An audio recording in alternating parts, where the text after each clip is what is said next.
सोनिया गांधी की बिगड़ी तबीयत, शिमला के आईजीएमसी अस्पताल से इलाज के बाद छुट्टी। 5 दिन पहले प्रियंका के फार्म हाउस पर आई थी।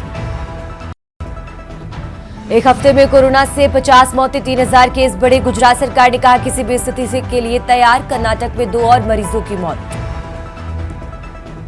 मणिपुर के 5 जिलों में 5 दिनों के लिए इंटरनेट बंद। मैतेई समुदाय के नेता की गिरफ्तारी के बाद लिया गया फैसला। कश्मीर के लिए पहली ट्रेन आज से शुरू। कटरा से सुबह 8:10 पर हुई रवाना। 3 घंटे बाद श्रीनगर पहुंची। बेंगलुरु भगदड़ को लेकर बीजेपी का हल्ला बोल। आज 11 बजे विधान सौधा के बाहर की प्रदर्शन। एमपी समेत 7 राज्यों में हीट वेव का अलर्ट। राजस्थान में 46 डिग्री सेल्सियस पहुंच सकता है पारा। सिक्किम के चाटेर में फंसे सभी लोगों का किया गया रेस्क्यू। आप देख रहे हैं के न्यूज, खबरों का सारथी। और चलिए अब रुक करते हैं खबरों का और देश की बात की शुरुआत करते हैं गाजीपुर की खबर से। गाजीपुर से बड़ी खबर आपको बता रहे हैं, जहां दर्दनाक सड़क हादसा हुआ है। गाजीपुर से बड़ी खबर आपको बता रहे हैं, नैसारा गांव में तेज रफ्तार स्कॉर्पियो की टक्कर हुई। वीरू यादव की मौके पर ही मौत हो गई है। गाजीपुर से बड़ी खबर आपको बता रहे हैं, जहां टक्कर के बाद यह हादसा हुआ। घरेलू काम से सड़क पार कर रहे थे युवक। तो गोरखपुर वाराणसी हाईवे पर यह हादसा हुआ है। गाजीपुर से खबर आपको बता रहे हैं, हादसे के बाद स्कॉर्पियो चालक मौके से फरार हुआ। तो गाजीपुर से इस वक्त की बड़ी खबर आपको बता रहे हैं, नंदगंज थाना पुलिस मौके पर पहुंची है और टक्कर के बाद स्कॉर्पियो चालक मौके से फरार हुआ। तो गाजीपुर से खबर आपको बता रहे हैं, जहां दर्दनाक सड़क हादसा हुआ है। नैसारा गांव में तेज रफ्तार स्कॉर्पियो की टक्कर हुई और इस हादसे में एक वीरू यादव नाम के युवक की मौके पर ही मौत हो गई है। गाजीपुर से खबर आपको बता रहे हैं, जहां घरेलू काम से सड़क पार कर रहा था युवक और उसी दौरान यह हादसा हुआ। हादसे में युवक की मौके पर ही मौत हो गई है। गोरखपुर वाराणसी हाईवे पर यह हादसा हुआ। हादसे के बाद स्कॉर्पियो चालक मौके से फरार हो गया है। मौके पर पुलिस पहुंची है, जो पूरे मामले की जांच पड़ताल में नंदगंज थाना पुलिस जुटी हुई है। गाजीपुर से खबर आपको बता रहे हैं, मृतक पीछे छोड़ गया पत्नी और 2 साल की एक बेटी। तो दर्दनाक सड़क हादसा हुआ है। गाजीपुर से खबर आपको बता रहे हैं, सड़क पार करते समय यह हादसा हुआ। नैसेरा गांव में तेज रफ्तार स्कॉर्पियो की टक्कर। और इसी खबर पर ज्यादा जानकारी के लिए हमारे साथ संवाददाता इकरार खान जुड़ चुके हैं। इकरार से सड़क पार करते समय यह हादसा हुआ है। जो स्कॉर्पियो चालक था वो मौके से फरार हो गया है। उसको पकड़ने में पुलिस की तरफ से अभी तक क्या कुछ इस पूरे मामले पर स्टेटमेंट दिया गया है? इकरार जी, जैसा कि बता दें कि जनपद गाजीपुर का नंदगंज थाना ग्रामसभा नसारे में गोरखपुर और वाराणसी हाईवे पर सुबह में सामान के लिए लेकर वीरू यादव नाम का एक व्यक्ति था।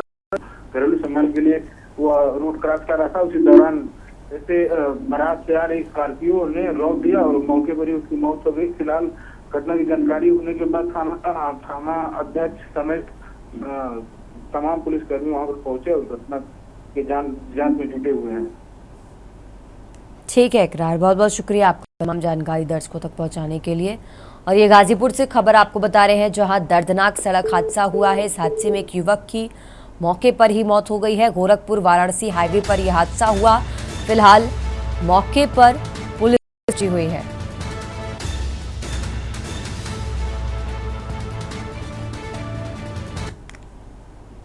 खबरों में आगे बढ़ते हैं। हरियाणा के पुलिस महानिदेशक शत्रुजीत कपूर पलवल से सीधे रेवाड़ी पहुंचे।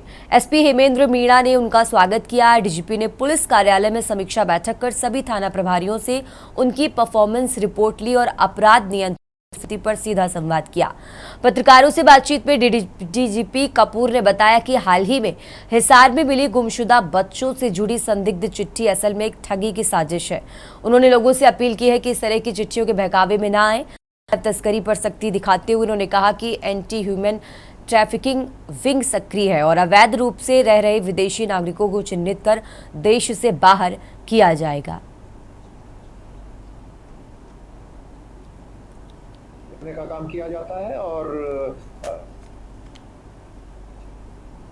खबरों में आगे बढ़ते हैं। मथुरा गोवर्धन थाना क्षेत्र के बरसाना रोड स्थित ईदगाह के पास एक मृत गाय मिलने से इलाके में तनाव की स्थिति पैदा हो गई है।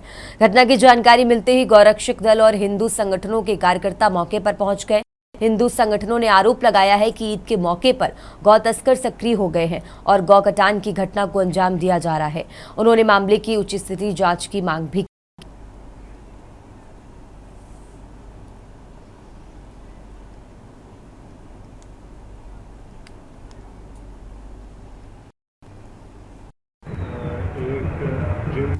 पीछे खाली प्लॉट पड़ा हुआ है, वहाँ पे कुछ झाड़ियाँ उगी हुई हैं।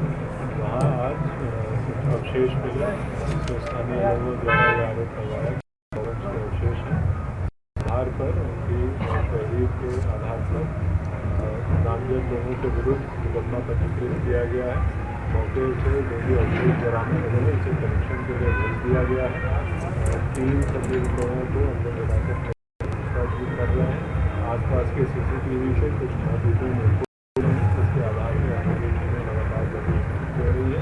जो भी इसमें जुर्म है उसके विरुद्ध कठोर कार्रवाई सुनिश्चित की।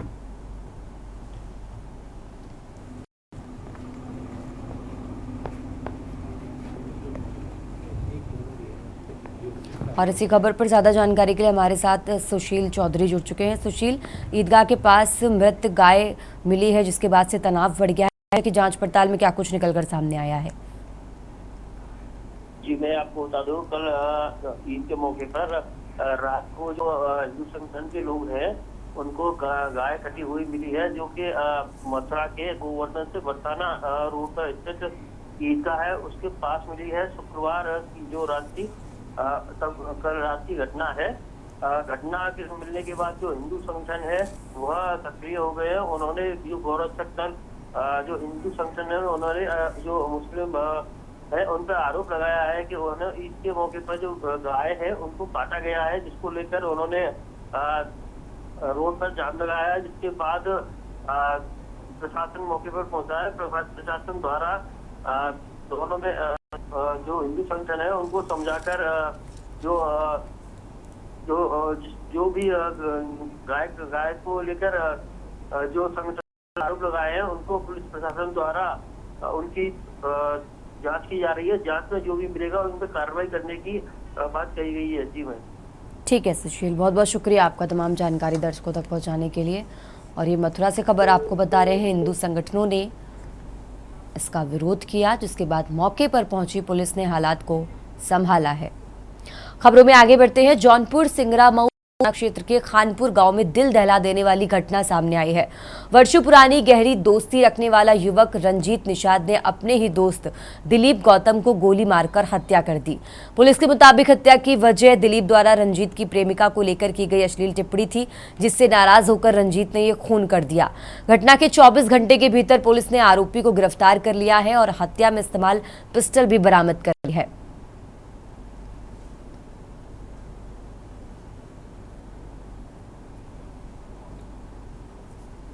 ग्राम खानपुर थाना सिंगरा मऊ क्षेत्र में दिलीप गौतम नामक व्यक्ति की संदिग्ध परिस्थितियों में मृत्यु की सूचना प्राप्त हुई थी। सूचना पर तत्काल थाना पुलिस व वरिष्ठ अधिकारियों द्वारा मौका मुआयना भी किया गया, जो प्रथम दृष्टया सबको देखने से प्रतीत हो रहा था कि सर पर फायर आर्म इंजरी के निशान थे। जो उनके परिजन थे मृतक की, उसकी तहरीर पर हत्या की धारा में अभियोग भी पंजीकृत किया गया था। एक अभिषेक नामक व्यक्ति था जिससे पुराना विवाद था, उसी के विरुद्ध अभियोग पंजीकृत किया गया था 302 की धारा में। इस पूरी घटना के अनावरण के लिए पुलिस अधीक्षक महोदय के निर्देशन में 3 टीमों का गठन किया गया था। जो मृतक है उसका साथी था रंजीत निषाद, उसकी गिरफ्तारी की। खबरों में आगे बढ़ते अब बात कर रहे हैं राजधानी दिल्ली की। दिल्ली से खबर आपको बता रहे हैं, जहां 9 साल की बच्ची से रेप के बाद हत्या कर दी गई है। तो दिल्ली से बड़ी खबर आपको बता रहे हैं, नेहरू विहार में रेप के बाद हत्या की ये घटना सामने आई। पड़ोस के मकान से सूटकेस में शव मिला। तो राजधानी दिल्ली से बड़ी खबर आपको बता रहे हैं, पॉस्को एक्ट में मामला दर्ज हुआ है, आरोपी फरार है। तो दिल्ली से बड़ी खबर आपको बता रहे हैं, नेहरू विहार में रेप के बाद हत्या की ये घटना सामने आई है, जहां 9 साल की बच्ची से ये दरिंदगी की गई है। सूटकेस में खून से लथपथ शव मिला है।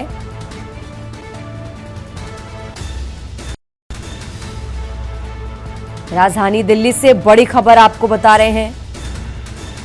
नेहरू विहार में रेप के बाद हत्या की ये घटना सामने आई है। 9 साल की मासूम बच्ची खून से लथपथ एक फ्लैट में सूटकेस में मिली है। पॉस्को एक्ट में फिलहाल मामला दर्ज किया गया है और आरोपी फरार है। तो बड़ी खबर आपको दिल्ली से बता रहे हैं। राजधानी दिल्ली से बड़ी खबर आपको बता रहे हैं, जहां हैरान कर देने वाला ये मामला सामने आया है। 9 साल की मासूम बच्ची खून से लथपथ एक फ्लैट में सूटकेस में मिली है।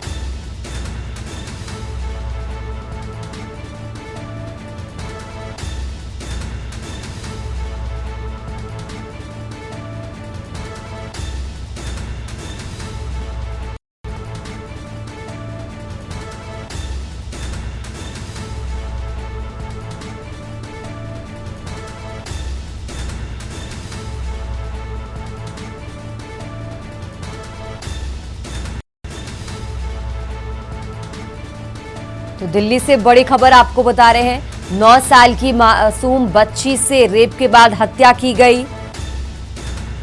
नेहरू विहार में रेप के बाद हत्या की यह घटना सामने आई है।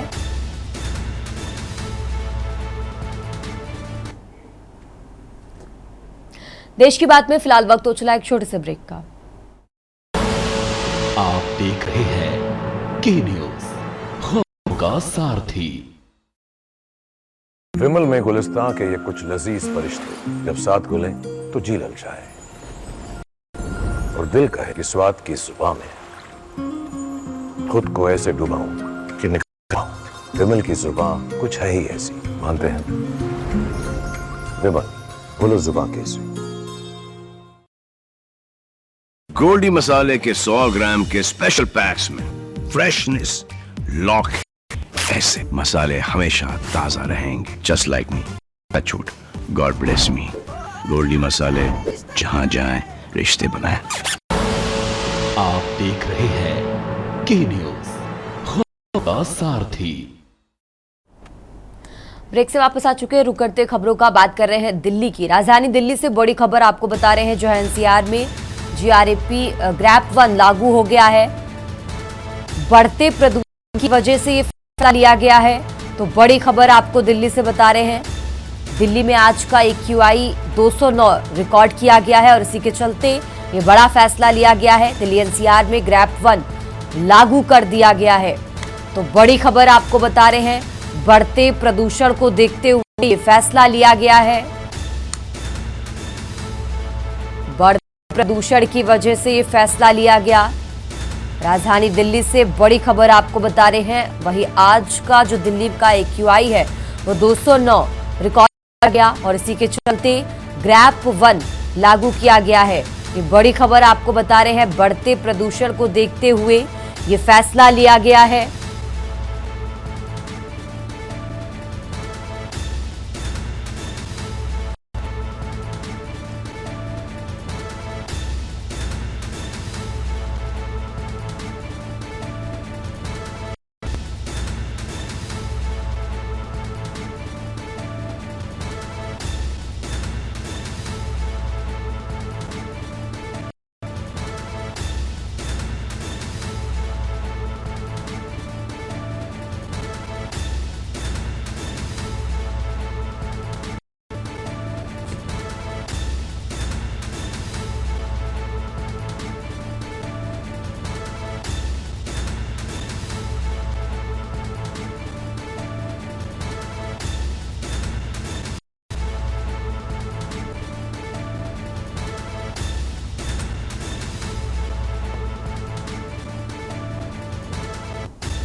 और इसी खबर पर जानकारी के लिए हमारे साथ दिल्ली से विशेष संवाददाता अखिलेश जी हमारे साथ जुड़ चुके हैं।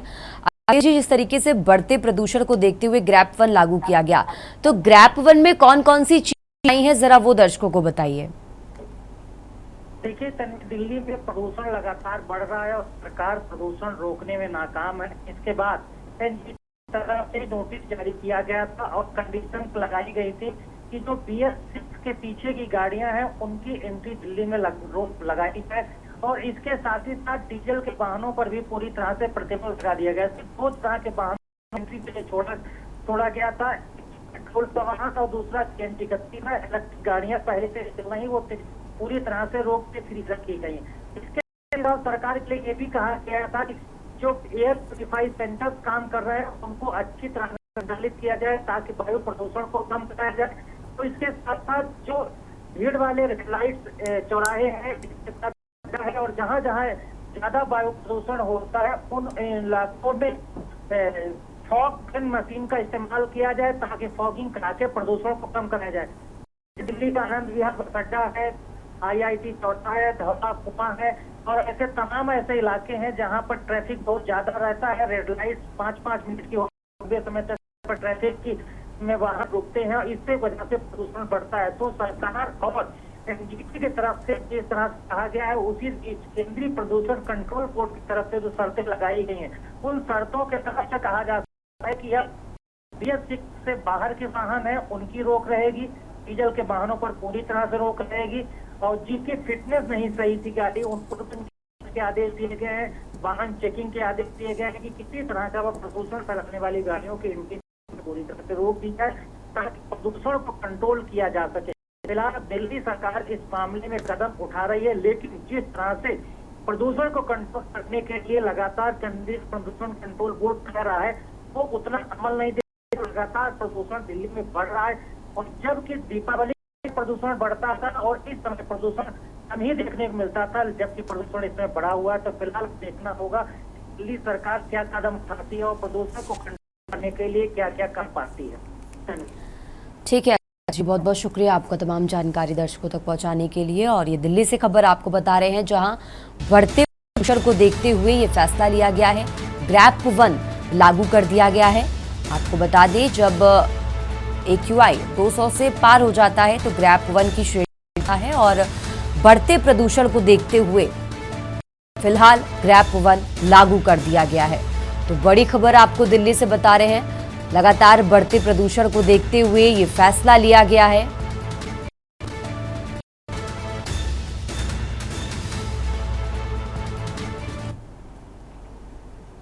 खबरों में आगे बढ़ते अब बात करें हैं राजधानी लखनऊ की। लखनऊ से खबर आपको बता रहे हैं जहां सूडा प्रोजेक्ट मैनेजर ने खुदकुशी की है।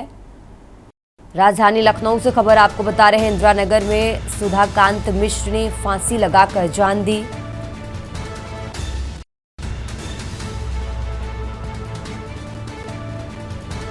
कई वर्षों से डिप्रेशन से जूझ रहे थे सुधाकांत,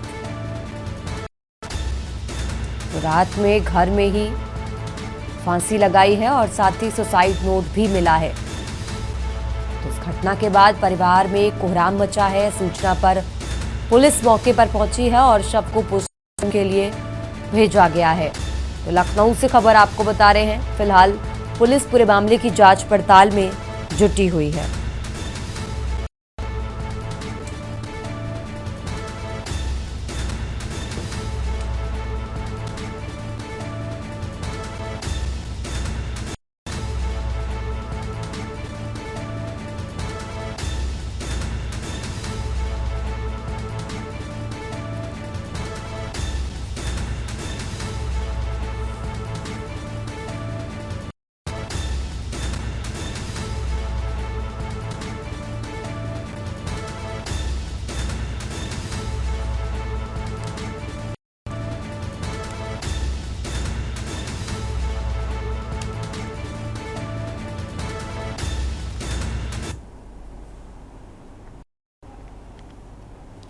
और इसी खबर पर ज्यादा जानकारी के लिए हमारे साथ शिवा शर्मा जुड़ चुके हैं। शिवा, जिस तरीके से सुसाइड का मामला है, सुसाइड नोट भी मिला है, परिवार की तरफ से क्या कुछ कहा गया है इस पूरे मामले पर? शिवा।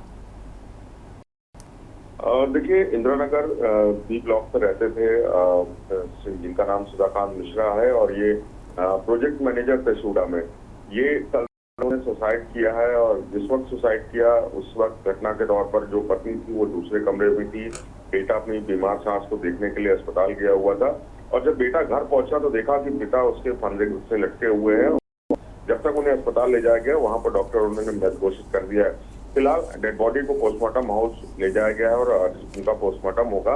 और इस पूरी घटना के अंदर पुलिस का भी कोई वर्जन नहीं आया, और जरूर ये बताया जा रहा है कि सुधाकांत मिश्रा लंबे समय से डिप्रेशन की बीमारी से चलते थे और उनका इलाज भी हो रहा था। तकरीबन 15 साल से बीमार, तो हो सकता हो डिप्रेशन से आकर के उन्होंने कदम उठाया हो। तो फिलहाल जो इन्वेस्टिगेशन है पुलिस की, उसमें ऑफिशियल कोई वर्जन नहीं आएगा, तब तक कुछ कह पाना बहुत मुश्किल काम है। और अभी ये पता जरूर लगा है कि सुधाकांत मिश्रा रिटायर्ड IAS मंगेश मिश्रा के बेटे हैं, और हाई प्रोफाइल घटना है। सूडा के प्रोजेक्ट मैनेजर, और अगर उन्होंने आत्महत्या की तो उसकी स्पष्ट वजह कारण क्या है, ये पुलिस जांच करने की कोशिश कर रही है। लेकिन इस घटना के बाद से तमाम सवाल खड़े होते हैं कि आखिरकार मौत का राज क्या है, और मौत के राज में अगर कुछ बातें निकल करके आएंगी तो पुलिस को जरूर शेयर करनी चाहिए। फिलहाल अधिकारियों का कहना है जब तक पोस्टमार्टम रिपोर्ट नहीं आई तब तक कुछ भी बोलना बहुत शायद जल्दबाजी होगी। ठीक है शिवा, बहुत बहुत शुक्रिया आपका तमाम जानकारी दर्शकों तक पहुंचाने के लिए। और ये लखनऊ से खबर आपको बता रहे हैं, राजधानी लखनऊ से अहम जानकारी बता रहे हैं, जहां सूडा प्रोजेक्ट मैनेजर ने खुदकुशी की है, फांसी लगाकर आत्महत्या की है। फिलहाल पुलिस पूरे मामले की जांच पड़ताल में जुटी।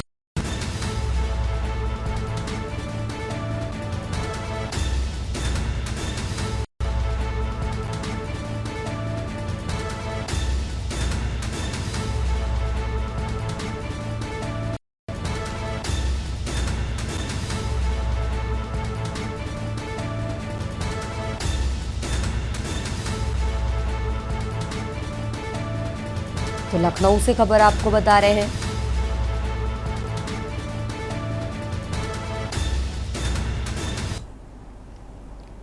और चलिए खबरों में आगे बढ़ते हैं, बात कर रहे हैं सिरसा की, जहां पुलिस अधीक्षक डॉक्टर मयंक गुप्ता ने कहा कि आधुनिक युग में CCTV कैमरे अपराध और अपराधियों को पकड़ने में अहम भूमिका निभाते हैं। उन्होंने बताया कि कैमरों की फुटेज से पुलिस अपराधियों तक आसानी से पहुंचती है और उन्हें जेल भेजने में मदद मिलती है। DSP ने आमजन से आग्रह किया कि दुकान, मकान या अन्य संस्थानों पर कैमरे लगवाते समय सावधानी बरतें। कई बार कैमरे गलत एंगल से लगाए जाते हैं, जिससे चेहरा पूरी तरह से कैद नहीं हो पाता और जांच में मुश्किल होती है।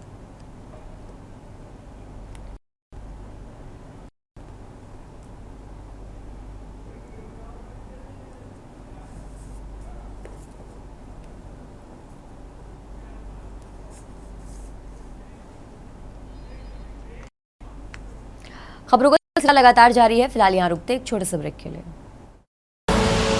आप देख रहे हैं के न्यूज़, खबरों का सारथी।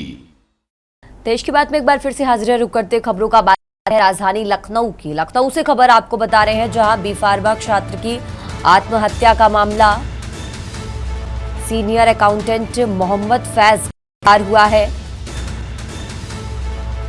समर्पण कॉलेज ऑफ फार्मेसी के छात्र ने आत्महत्या की थी और इसी मामले से जुड़ा बड़ा अपडेट आपको बता रहे हैं। फीस की प्रताड़ित करने का कॉलेज पर आरोप है। फीस के लिए प्रताड़ित करने का कॉलेज पर आरोप लगा। तो बड़ी खबर आपको लखनऊ से बता रहे हैं, 5 लोगों की FIR दर्ज कराई गई है। कॉलेज के डीन, प्रिंसिपल और कैशियर पर FIR दर्ज हुई। लखनऊ के चिन्हट थाना का ये मामला आपको बता रहे हैं। राजधानी लखनऊ से खबर आपको बता रहे हैं, जहां बी फार्मा छात्र की आत्महत्या का ये मामला और इसी मामले से जुड़ा आपको बता रहे हैं, जहां senior accountant Mohammad Faiz arrest हुआ है। तो लखनऊ से खबर आपको बता रहे हैं और इसी खबर पर ज्यादा जानकारी के लिए हमारे साथ शिवा शर्मा जुड़ चुके हैं। शिवा, जिस तरीके से कॉलेज पर फीस के लिए प्रताड़ित करने का आरोप लगा, इसके बाद कॉलेज की तरफ से कोई स्टेटमेंट सामने आया, तरीके से सीनियर अकाउंटेंट की गिरफ्तारी हुई है, जरा इसको भी दर्शकों को समझाइए शिवा। देखिए, अभी बृहस्पतिवार को चिन्हट के देवा रोड स्थित एक जो कॉलेज है, जो समर्पण कॉलेज ऑफ फार्मेसी है, उसके बी फार्मा के स्टूडेंट शुभम कुमार, जिसकी उम्र में 25 साल थी और रायबरेली का रहने वाला था, उसने हाथ होकर के फांसी लगा दी थी और एक 2 पन्ने को सस्पेंड हुआ था। उस पन्ने में क्या था कि उसने स्कूल की कॉलेज की फीस जमा की थी, लेने के चक्कर में लेखाकार जो था, जो सीनियर अकाउंटेंट था, उन्हें चक्कर करता और इसकी वजह से उसको प्रैक्टिकल नहीं देने दिया गया। जब वो प्रैक्टिकल में नहीं बैठा तो इसी आहत से होकर के उसने खुद को फांसी लगा ली थी और सुसाइड कर लिया था। तो इस मामले में पुलिस ने 5 लोगों के खिलाफ FIR दर्ज की थी पिता की शिकायत पर, जिसमें कॉलेज के प्रिंसिपल, डीन और तमाम अकाउंटेंट से जुड़े लोग थे। अब पुलिस ने कार्रवाई की है कि सीनियर जो अकाउंटेंट है मोहम्मद फैज, उसकी गिरफ्तारी की है और जरूर ये विवेचना का विषय है कि इस पूरे प्रकरण में कौन कौन और दोषी पाया जाता है। लेकिन प्राइमा फेसी मोहम्मद फैज की जिम्मेदारी ये थी कि जो स्टूडेंट था शुभम कुमार जैसा था, उसकी जो नो ड्यूज का जो सर्टिफिकेट था वो उसने नहीं दिया था उसे, और उसी की मोहम्मद फैज की वजह से चक्कर काट रहा था और उसकी वजह से प्राइमा फेसी सुसाइड किया है। तो आपका जो की है उस पूरे प्रकरण में दोषी जो है वो प्राइमा फेसी मोहम्मद फैज है। सीनियर पुलिस ने उनकी गिरफ्तारी की है, लेकिन किसी को क्लीन चिट नहीं दी है कि कॉलेज प्रशासन में कौन कौन लोग हैं कि सबको क्लीन चिट मिल जाए। अगर इसकी गिरफ्तारी होगी तो कॉलेज ऑफ फार्मेसी के जो अन्य लोग हैं जिनके खिलाफ मुकदमा दर्ज किया गया है, उनकी मुश्किलें जरूर बढ़ सकती है अगर विवेचना में तथ्य सही पाए जाएंगे कि उनकी लापरवाही की वजह से एक बच्चे ने उनके स्कूल के जो हॉस्टल में छात्र रहता था उसने सुसाइड किया। तो ये एक बड़ा प्रकरण था और तमाम लोगों से जुड़ा हुआ था। जो पुलिस की इन्वेस्टिगेशन है वो धीमे धीमे आगे जरूर बढ़ेगी और शुभम ने जिस मामले में आहत आकर के सुसाइड किया है, लगता है कि उनके पिता की जो उम्मीदें थी कि जो दोषी है उनको उनके ऊपर कार्रवाई होनी चाहिए, उनको सजा मिलनी चाहिए, वो एक कड़ी जो है वो कड़ी शुरुआत हो चुकी है। ठीक है शिवा, बहुत बहुत शुक्रिया आपका तमाम जानकारी दर्शकों तक पहुंचाने के लिए। और ये लखनऊ से खबर आपको बता रहे हैं जहां फीस के लिए प्रताड़ित करने का कॉलेज पर आरोप लगा है और फिलहाल सीनियर अकाउंटेंट को गिरफ्तार कर लिया गया है। 5 लोगों की FIR दर्ज कराई गई है। लखनऊ से खबर आपको बता रहे हैं कॉलेज के डीन, प्रिंसिपल और कैशियर पर FIR दर्ज हुई है।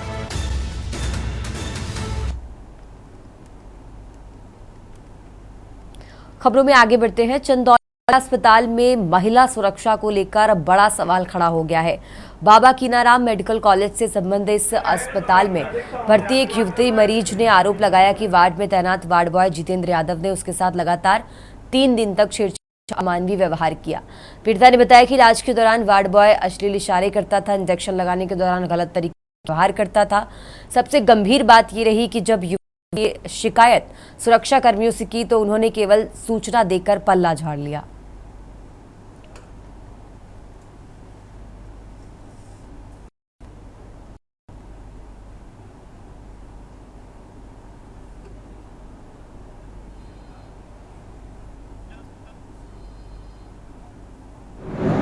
रात में हम सोए, जितेंद्र यादव ने सर मेरे को पैखाना उधर की साइड, बाथरूम की साइड सर मेरे को इशारा किया, बुलाया। शाम को सर आया तो मैं सोई थी, मेरी दादी के पास में था सर और मेरे को रोटी खाता सर और अलग अलग तरीके से टच किया और बोल रहा है सर चलो उधर तुम्हें हम बताते हैं। सर मेरे साथ बहुत गलत किया। तकरीबन 10:30 पे पंडित कमला त्रिपाठी जिला से चिकित्सालय एक अमानवीय घटना का जिक्र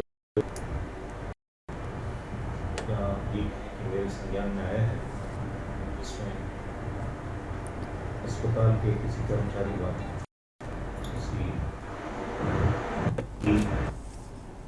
किसी के साथ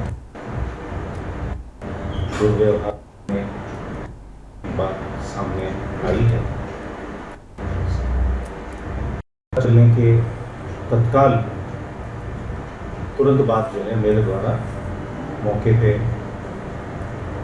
पूछताछ की गई और जो भी प्रकरण इस संबंध में सामने मेरे संज्ञान में आया है उसके खिलाफ मेरे द्वारा सख्त से सख्त संबंधित व्यक्ति के खिलाफ कार्रवाई की जाएगी। और चलिए खबरों में आगे बढ़ते हैं। अब बात कर रहे हैं सहारनपुर की। सहारनपुर से खबर आपको बता रहे हैं जहां पुलिस और बदमाशों के बीच मुठभेड़ हुई है। सहारनपुर से खबर आपको बता रहे हैं, देवबंद पुलिस और बदमाशों के बीच देर रात मुठभेड़ हुई। की चेकिंग के दौरान बदमाशों ने फायरिंग की, तो जवाबी कार्रवाई में 2 हिस्ट्री शीटर बदमाश घायल हुए हैं। सहारनपुर से खबर बता रहे हैं, घायल बदमाशों को पुलिस ने गिरफ्तार किया है। 3 बदमाश अंधेरे का फायदा उठाकर मौके से फरार हुए। सहारनपुर से खबर आपको बता रहे हैं, पकड़े गए बदमाशों पर दर्जनों आपराधिक मुकदमे दर्ज हैं।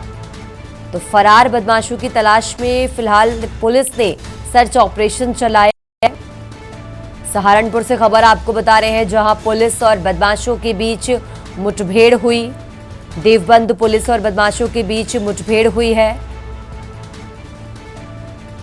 वाहनों की चेकिंग के दौरान बदमाशों ने फायरिंग की। जवाबी कार्रवाई में 2 हिस्ट्री शीटर बदमाश घायल हुए हैं। तो घायल बदमाशों को पुलिस ने गिरफ्तार किया है।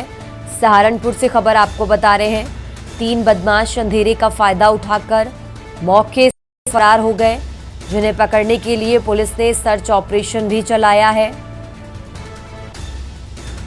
तो फरार आरोपियों की तलाश में पुलिस जुटी हुई है। सहारनपुर से खबर आपको बता रहे हैं।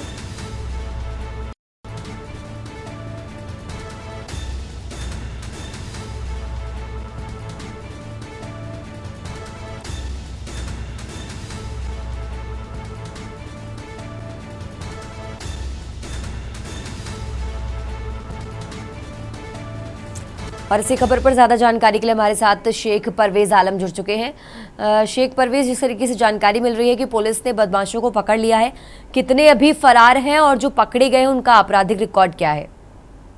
जी बिल्कुल, आपको बता दूं कि पूरा मामला जनपद सहारनपुर के देवबंद इलाके का है, जहां देवबंद में अम्बेडकर तिराहे के पास जो है देवबंद पुलिस संदिग्ध वाहनों की चेकिंग कर रही थी। इसी दौरान नूरपुर की तरफ से एक वर्ना कार और एक बाइक पर कुछ लोग आते दिखाई दिए, जिन्हें पुलिस ने रोकने का इशारा किया, जिसके बाद कार सवार और बाइक सवार लोगों ने अपनी बाइक और कार जो है लखनौती की तरफ दौड़ा दी, जिसके बाद पुलिस टीम ने उनका पीछा किया। बताया जा रहा है कुछ दूर चलने के बदमाशों की कार एक पुलिया से टकरा गई, जिसके बाद बदमाशों ने पुलिस टीम पर फायरिंग कर दी। जवाबी कार्रवाई करते हुए पुलिस ने भी बदमाशों पर फायरिंग की, जिसमें जो है 2 बदमाशों के पैर में गोली लगी है। घायल दोनों बदमाशों को पुलिस ने गिरफ्तार कर लिया है, जबकि कार सवार 3 बदमाश अंधेरे का फायदा उठाकर फरार हो गए हैं। जी ठीक है शेख परवेज, बहुत बहुत शुक्रिया आपका तमाम जानकारी दर्शकों तक पहुंचाने के लिए। और ये सहारनपुर से खबर आपको बता रहे हैं, जहां पकड़े गए बदमाशों पर दर्जनों आपराधिक मुकदमे दर्ज है और फरार बदमाशों की तलाश में पुलिस जुटी हुई है। पुलिस ने फरार बदमाशों को पकड़ने के लिए सर्च ऑपरेशन भी चलाया है। तो सहारनपुर से खबर आपको बता रहे हैं। और चलिए खबरों में आगे बढ़ते हैं, बात कर रहे हैं देहरादून की, जहां उत्तराखंड में मेट्रो रेल को लेकर कांग्रेस ने सरकार पर बड़ा हमला बोला है। कांग्रेस नेताओं ने कहा कि मेट्रो रेल का सपना 8 साल बाद भी अधूरा है और इस दौरान सरकार ने करीब 90 करोड़ रुपए खर्च कर दिए, लेकिन धरातल पर एक ईंट भी नहीं रखी गई है। कांग्रेस ने आरोप लगाया कि साल 2017 में Uttarakhand metro rail urban infrastructure एवं बिल्डिंग कंस्ट्रक्शन कॉरपोरेशन लिमिटेड का गठन हुआ था। योजना के अनुसार राजधानी देहरादून में सबसे पहले मेट्रो रेल चलनी थी, लेकिन आज तक इसकी विस्तृत परियोजना रिपोर्ट तक नहीं बन पाई है। साथ बलात्कार है। जनता की इस प्रदेश की गाड़ी कमाई को किस तरह से भाजपा की सरकारों में लुटाया जा रहा है, ये इसका नमूना है कि metro corporation, rail corporation limited को यहाँ पर गठित किया गया और 5-6 साल के अंदर 90 करोड़ रुपया उनकी वेतन, तनख्वाह इत्यादि में, भत्ते इत्यादि में हमारे लग चुके हैं, लेकिन मेट्रो का कहीं अता पता नहीं है। खोदा पहाड़ और निकली चुईया। अगर मैं इतिहास बताऊं आपको तो हमारी हरीश रावत सरकार में 2016 में मेट्रो की डीपीआर तैयार हो गई थी, सरकार को भेजी जा चुकी थी, लेकिन 2017 में सत्ता परिवर्तन हुआ और प्रचंड बहुमत की डबल इंजन की भाजपा की सरकार यहां बनी, लेकिन उन्होंने क्योंकि मेट्रो का कोई फॉलो अप केंद्र सरकार के साथ नहीं किया, नहीं तो आज यहां धड़ल्ले से मेट्रो होती, देहरादून का जो जाम का झाम है उससे यहां के वासियों को निजात मिल चुकी होती।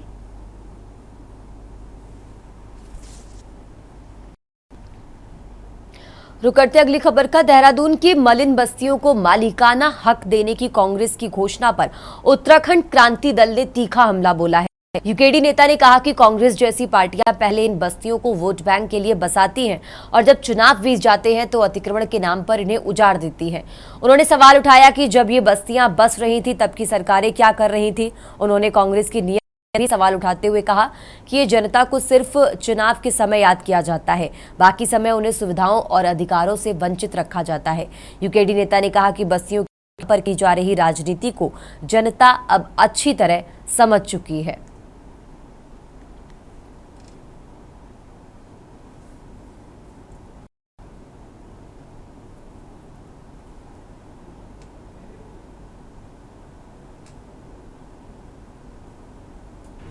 का जो देखना है, ये मलिन बस्तियां जो बिंदाल नदी और रिस्पना नदी के बसी हुई है, पहले तो इनके आइडिया देखी जाए कि इन लोगों को बसाया किसने है। और जैसे जैसे चुनाव नजदीक आते हैं वैसे वैसे मलिन बस्ती जो है आवाजें उठनी शुरू कर देती हैं पार्टियां। अब मलिन बस्तियों के लोग जो रहते हैं, इनके आइडिया देखी जाए, इनको किन लोगों ने बसाया है, क्यों बसाया है, इनका कैसा है, क्या इन्होंने खरीद के बैठे हुए वहाँ कि ऐसे बैठकर जो है पार्टियां जो इनको मालिकाना हक दिलाना चाह रही है। और उत्तराखंड में ये समस्या आपकी लगभग हर साल इनकी तादाद बढ़ती जा रही है। ये कहाँ से आते हैं लोग, ये अपराधी की बात में फिलहाल वक्त तो चला एक छोटे से ब्रेक का। आप देख रहे हैं के न्यूज, खबरों का सारथी। ब्रेक से वापस आ चुके हैं। रुक करते खबरों का बात कर रहे हैं राजधानी लखनऊ की। लखनऊ से खबर आपको बता रहे हैं, जहां 24 घंटे में एक नया कोविड मरीज मिला। गोमती नगर विश्वास खंड निवासी महिला संक्रमित पाई गई है। लखनऊ से खबर आपको बता रहे हैं, अब तक लखनऊ में 9 मरीज मिल चुके हैं। तो 24 घंटे में एक नया कोविड मरीज मिला। गोमती नगर विश्वास खंड निवासी महिला संक्रमित पाई गई है। अब तक लखनऊ में 9 मरीज मिल चुके हैं। तो लखनऊ से खबर आपको बता रहे हैं, राजधानी एक्टिव मरीजों की संख्या 6 हो गई है। तो कोरोना के नए मामले से फिर चिंता बढ़ी है। लखनऊ से खबर आपको बता रहे हैं, जहां 24 घंटे में एक नया कोविड मरीज मिला है। गोमती नगर विश्वास खंड निवासी महिला संक्रमित पाई गई। अब तक लखनऊ 9 मरीज मिल चुके हैं।